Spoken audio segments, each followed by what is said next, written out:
American president Donald Trump Indian ഉൽപ്പന്നങ്ങൾക്ക് 50% ഇറക്കുമതി തീരുവ ചുമത്തിയതിന് പിന്നാലെ അമേരിക്കയിലെ പ്രമുഖ റീറ്റെയിലർമാർ ഇന്ത്യയിൽ നിന്നുള്ള ഓർഡറുകൾ നിർത്തിയതായി റിപ്പോർട്ട് പുറത്തുവരുന്നു. വാൾമാർട്ട്, ആമസോൺ, ടാർഗറ്റ്, ഗ്യാപ് തുടങ്ങിയ പ്രമുഖരാണ് ഓർഡറുകൾ നൽകുന്നത് താൽക്കാലികമായി നിർത്തിവച്ചത്. കയറ്റുമതിക്കാർക്ക് ഇതു സംബന്ധിച്ച ഇമെയിലുകൾ ലഭിച്ചിട്ടുണ്ടെന്നാണ് റിപ്പോർട്ടുകൾ സൂചിപ്പിക്കുന്നത്. അധിക ഇറക്കുമതി തീരുവയുടെ ഭാരം തങ്ങൾക്ക് താങ്ങാനാവില്ലെന്നും കയറ്റുമതിക്കാർ തന്നെ അത് ഏറ്റെടുക്കണമെന്നും അമേരിക്കൻ റീറ്റെയിലർമാർ ആവശ്യപ്പെട്ടതായും റിപ്പോർട്ടുകൾ സൂചിപ്പിക്കുന്നു. ഉയർന്ന താരിഫ് നൽകി ഇന്ത്യയിൽ നിന്ന് സാധനങ്ങൾ ഇറക്കുമതി ചെയ്യണമെങ്കിൽ ചെലവ് ഇപ്പോഴുള്ളതിന്റെ 30% വർദ്ധിക്കുമെന്നാണ് പ്രതീക്ഷിക്കുന്നത്.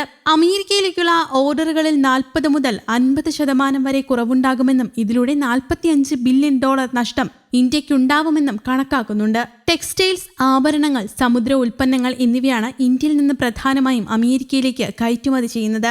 ഇന്ത്യൻ തുണിത്തരങ്ങളുടെയും വസ്ത്രങ്ങളുടെയും ഏറ്റവും വലിയ കയറ്റുമതി ലക്ഷ്യസ്ഥാനങ്ങളിലൊന്നാണ് അമേരിക്ക.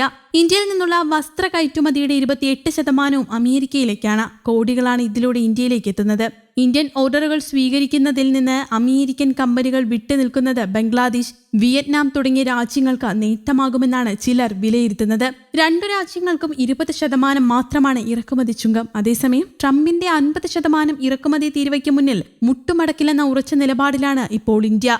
രാജ്യത്തെ കർഷകരുടെയും മത്സ്യത്തൊഴിലാളികളുടെയും താൽപര്യം ബലികഴിക്കുന്ന ഒരു നടപടിക്കുമില്ലെന്നാണ് പ്രധാനമന്ത്രി നരേന്ദ്രമോദി ഇന്നലെ വ്യക്തമാക്കിയത്. ഈ സാഹചര്യം അവസരമാക്കി സമ്പദ് വ്യവസ്ഥയെ ശക്തിപ്പെടുത്താനുള്ള ബദൽ നടപടികളിലേക്ക് കടക്കും. നയതന്ത്ര തലത്തിലും നീക്കങ്ങൾ ഊർജിതമാക്കും. റഷ്യയിൽ നിന്നുള്ള എണ്ണ ഇറക്കുമതിയുടെ പേരിലാണ് US പ്രസിഡന്റ് ട്രംപ് കഴിഞ്ഞ ദിവസം കടുത്ത നടപടി പ്രഖ്യാപിച്ചത്. അസാധാരണ തീരുവ കാർഷിക മേഖലയെയും ബാധിക്കുന്ന സാഹചര്യത്തിലാണ് മോദി നിലപാട് അറിയിച്ചത്. MS സ്വാമിനാഥൻ ശതാബ്ദി സമ്മേളനത്തെ അഭിസംബോധന ചെയ്യുകയായിരുന്നു മോദി. വ്യക്തിപരമായി വില കൊടുക്കേണ്ടി വരുമെന്നറിയാമെങ്കിലും ഭീഷണിയെ നേരിടുമെന്നത് ഇന്ത്യയുടെ നിലപാടിന്റെ പ്രഖ്യാപനമാണ്. അതേസമയം ഇന്ത്യക്ക് ഇറക്കുമതി തീരുവ 50% ഉയർത്തിയതിനെ രൂക്ഷമായി വിമർശിച്ച ചൈന അമേരിക്കയെ ഭീഷണിക്കാരനെന്ന് ചൈനീസ് അംബാസഡർ ഷു ഫെയ്ഹോങ് വിശേഷിപ്പിച്ചു.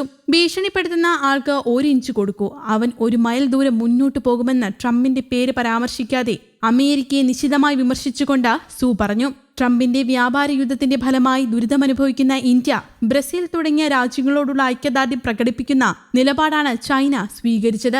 ഇന്ത്യയെ പോലെ തന്നെ ബ്രസീലിനും US 50% തീരുവ ചുമത്തി. ട്രംപിന്റെ താരിഫ് തന്ത്രം ആഗോള വ്യാപാര മാനദണ്ഡങ്ങൾക്ക് നേരിട്ടുള്ള ഭീഷണിയാണെന്ന് ചൈനീസ് വിദേശകാര്യമന്ത്രി വാങ് യി ബ്രസീലിയൻ പ്രസിഡന്റിന്റെ ഉപദേഷ്ടാവ് സെൽസോ അമോറുമായി നടത്തിയ ഫോൺ സംഭാഷണത്തിൽ പറഞ്ഞതായി റിപ്പോർട്ടുകൾ പുറത്തു വന്നിരുന്നു. ഫോൺ സംഭാഷണത്തിനിടെ വാങ് യി അമേരിക്കയുടെ പേര് നേരിട്ട് പരാമർശിച്ചില്ല. മറിച്ച് താരിഫ് മറ്റു രാജ്യങ്ങളെ അടിച്ചമർത്താനുള്ള ആയുധമായി ഉപയോഗിക്കുന്നതിനെ വിമർശിക്കുകയും ചെയ്തിരുന്നു.